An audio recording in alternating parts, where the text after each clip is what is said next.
Hi friends, ఎలా ఉన్నారు? నేను మీ విశ్వనాథ్ సార్ని. ఇవాళ ఒక అద్భుతమైన కాన్సెప్ట్తో మీ ముందుకు వచ్చాను. ఏంటంటే క్షేత్రగణితం, అందులో రాంబస్.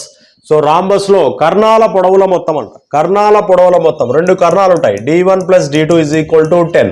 తర్వాత దాని వైశాల్యం అంట. వైశాల్యం ఎంత? ½ ఇంటూ d1 ఇంటూ d2 = 9 అనమాట. అయితే కర్ణాల వర్గాల మొత్తం అంటున్నాడు.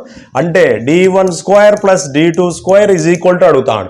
అంటే ఇక్కడ ఇది 2 అవతల పోతే 9 2 చేత 18 అవుతుంది. d1 into d2 = 18. అంటే ఇప్పుడు సింపుల్గా మనం ఏం చేస్తామంటే d1 + d2 = 10² - 2 times of 18 చేయి. 100 - 36. 100 - 36 ఎంత? 64 ఈజ్ అవర్ ఆన్సర్. ఓకేనా? మామూలుగా a+b² ప్రకారం చేయాలా, చేస్తే మనకి ఆన్సర్ వస్తుంది. ఇలాంటి మరిన్ని వీడియోస్ కోసం, పూర్తి వీడియోస్ కోసం మన యాప్ డౌన్లోడ్ చేసి పర్చేజ్ చేయండి. సో మీరు, నా నమ్మకం ఒకటే, మీకు మ్యాథ్స్ వస్తే జాబ్ వస్తుంది.